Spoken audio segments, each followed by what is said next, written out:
கோதுமை மாவு முறுக்கு எப்படி செய்யலான்னு பார்க்கலாம். ஒரு வெள்ளை துணியில் 2 கப் அளவு கோதுமை மாவு சேர்த்துக்கிடணும். இதை இட்லி பாத்திரத்தில் 15 நிமிஷத்துக்கு வேக வச்சு எடுத்துக்கிடணும்.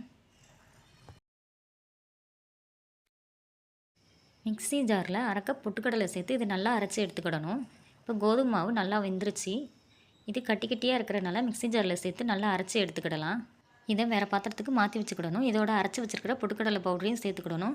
1/2 ஸ்பூன் மிளகாத்தூள், 1/4 ஸ்பூன் பெருங்காயத்தூள், எள்ளு 1/2 ஸ்பூன், உப்பு தேவையான அளவு சேர்த்து இதை நல்லா கலந்துக்கிடணும். சூடான எண்ணெய் கொஞ்சம் சேர்த்து நல்லா கலந்துக்கிடணும். இதில் கொஞ்சம் கொஞ்சமாக தண்ணி சேர்த்து நல்லா பிசைஞ்சுக்கிடணும்.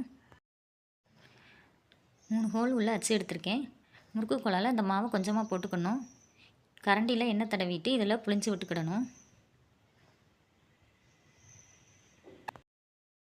இப்போ இதை எண்ணெயில் போட்டு எடுத்துக்கலாம். நல்லா திருப்பி போட்டு வேக வச்சுக்கிடணும். இப்போ பாருங்கள், முறுக்கு நல்லா வெந்துருச்சு. இதை எடுத்துடலாம். இந்த வீடியோ பிடிச்சிருந்தா லைக் பண்ணி